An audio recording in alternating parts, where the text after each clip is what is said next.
Good morning dear students. कक्षा 7वीं, विषय हिंदी। बच्चों, 2 लोगों का था। इसमें हमने पहली कहानी देखी हरा घोड़ा, और आज हम दूसरी कहानी देखेंगे सेठ का चित्र। इस कहानी में बीरबल की बुद्धिमानी और समस्या का निराकरण की क्षमता जो है वो दिखाई है। अर्थात जो बीरबल था, उस बीरबल ने अपनी चालाकी और अपनी बुद्धिमानी यानी चतुराई से समस्या का हल किस तरह निकाला है, किस तरह ढूंढा है, यह इस प्रस्तुत कहानी में बताया है। तो बच्चों, चलो अभी हम कहानी की तरफ चलते हैं। बहुत पहले की बात है। एक सेठ था। वो बहुत ही कंजूस था। एक दमड़ी भी खर्च करते समय उसके प्राण निकल जाते थे। वह काम कराने के बाद भी लोगों को पैसे देने में परेशान करता था। एक बार उसने एक चित्रकार से अपना चित्र बनवाया।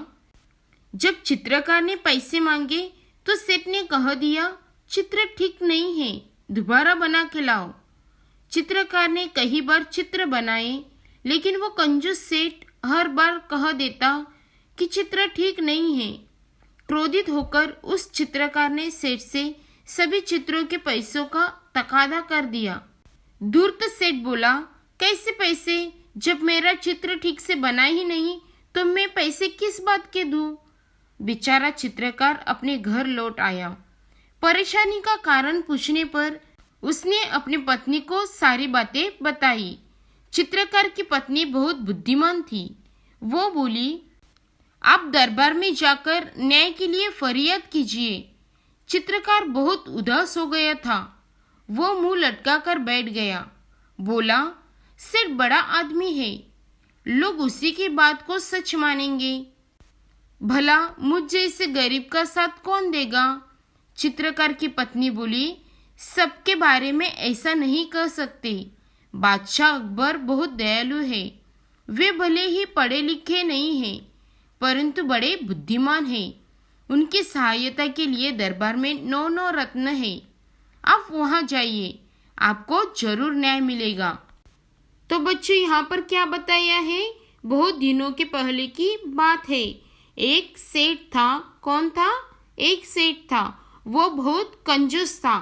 कंजूस यानी कम खर्च करने वाला, और दमड़ी यानी पैसा। तो एक पैसा भी खर्च करने के लिए उनके प्राण निकल जाते थे। यानी वो बहुत कंजूस था, और एक पैसा भी निकालने के लिए वो तिलमिला उठता था। वो काम करने के बाद भी पैसे देने में परेशान करता था। मतलब किसी से भी अपना काम करा कर लेता था, और काम करा कर लेने के बाद भी वो लोगों को पैसे देने के लिए परेशान करता था। उनकी मेहनत की रकम यानी लोगों को पैसा देना नहीं चाहता था। एक बार क्या हुआ, उसने एक चित्रकार को बुलवाया और उसे कहा कि तुम मेरा चित्र बनाओ। और चित्र बनवाने के बाद चित्रकार ने जब पैसे मांगे, तब सेठ जी ने क्या कहा वो हम आगे देखते हैं। जब चित्रकार ने पैसे मांगे तो सेठ ने कह दिया, चित्र ठीक नहीं है, दोबारा बनाकर लाओ। यानी सेठ जी को पैसे नहीं देना था। इसलिए उसने चित्रकार से कहा कि तुमने जो चित्र बनाया है वो ठीक नहीं है, अच्छा नहीं है, उसको दोबारा बना के लाओ। यानी उसे फिर से बना के लाओ। तो चित्रकार ने क्या किया? चित्रकार ने कई बार चित्र बनाए, और बहुत बार चित्रकार ने चित्र बनाने पर भी कंजूस सेठ ने उसको पैसा नहीं दिया। कंजूस सेठ हर बार कह देता था कि चित्र ठीक नहीं है। यानी कंजूस सेठ चित्रकार को फंसा कर रखा था। ऐसे बहुत बार हुआ। चित्रकार चित्र बनाता था और कंजूस सेठ जी उसे चित्र ठीक नहीं है ऐसे कहकर फंसाता था। एक बार क्रोधित होकर यानी गुस्से में होकर चित्रकार ने सभी चित्रों का पैसे मांगने का तकादा कर दिया। यानी गुस्से में चित्रकार ने जितने भी चित्र बनाए थे सभी चित्रों का पैसा सेठ जी से मांगा। तब धूर्त सेठ क्या बोला देखो। धूर्त सेठ यानी बुरा सेठ चित्रकार को बोला, कैसे पैसे? जब मेरा चित्र ठीक से बना ही नहीं तो मैं पैसे किस बात के दूं? यानी तुमने चित्र ही अच्छा नहीं निकाला तो मैं पैसे किस बात के दे दूं? ये सब सुनकर बेचारा चित्रकार बिना पैसे अपने घर लौट आया और बहुत परेशान था। तो उसकी पत्नी ने पूछा कि आप परेशान क्यों हो?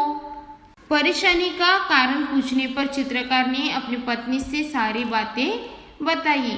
चित्रकार की पत्नी बहुत बुद्धिमान थी। वो अपने पति यानी चित्रकार को बोली, आप दरबार में जाकर न्याय के लिए फरियाद कीजिए। यानी पहले के जमाने में राजा लोग होते थे और कुछ भी अगर प्रजा को तकलीफ होती थी तो वह राजा के पास जाकर उसका फैसला राजा से करते थे और राजा जो कहते थे वो सबको मानना पड़ता था।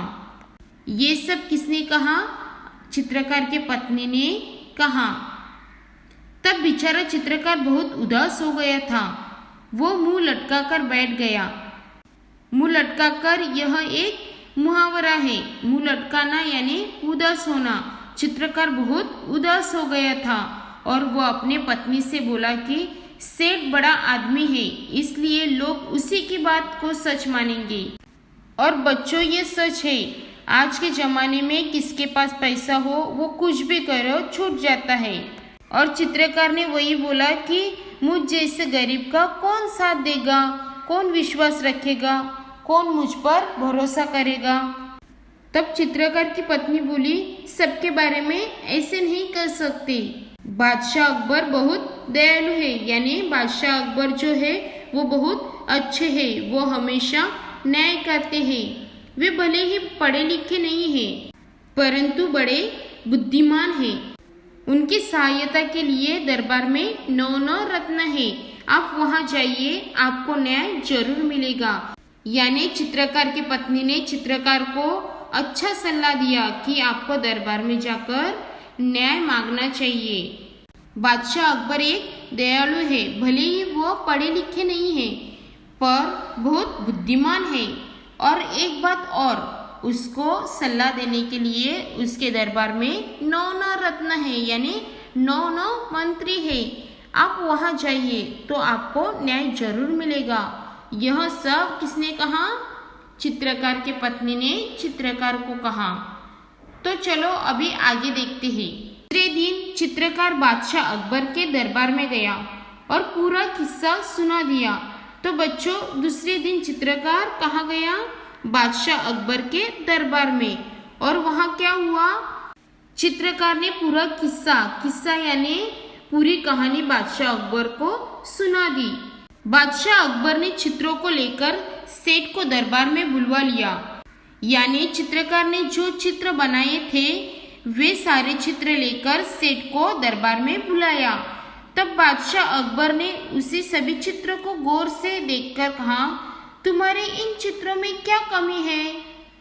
यानी जब बादशाह अकबर ने इन सभी चित्रों को ध्यान से देखा और कहा कि तुम्हारी इन सारे चित्रों में क्या कमी है, इसका मतलब जो बादशाह अकबर थे उनको भी उन चित्रों में कुछ भी कमी नहीं मिली। तब सेठ ने क्या कहा, देखो हुजूर, इनमें से एक भी चित्र हुबहू मेरे चेहरे जैसा नहीं है, सेठ ने कहा। तो बच्चों, सेठ ने क्या कहा? हुजूर, जो चित्र चित्रकार ने बनाए हैं वो हुबहू यानी जैसे के वैसे, मतलब मेरे जैसा नहीं है। यह सब किसने कहा? सेठ ने बादशाह अकबर को कहा। तो बच्चों, आज हम यहाँ तक ही देखेंगे। आशा करती हूँ कि यह कहानी आपको अच्छी तरह से समझ में आई होगी। धन्यवाद।